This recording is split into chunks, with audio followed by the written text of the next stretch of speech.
асықпаймыз. Мінекей хан шатырын түсіріп жатырмын.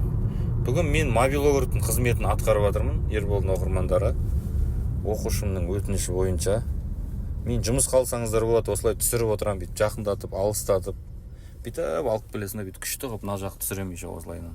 Кейін бұл кісі беззвука қойып салады. Қалай әдемі болып тұр ма аспан? Автобус мешет етіп тұрған сияқты бізге хан шатырды көруге, а басқан жоқпын ба мен плейді?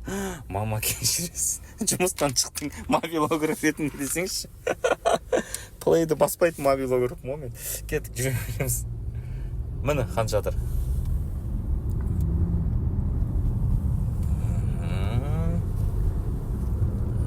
Сізді көрсету керек па?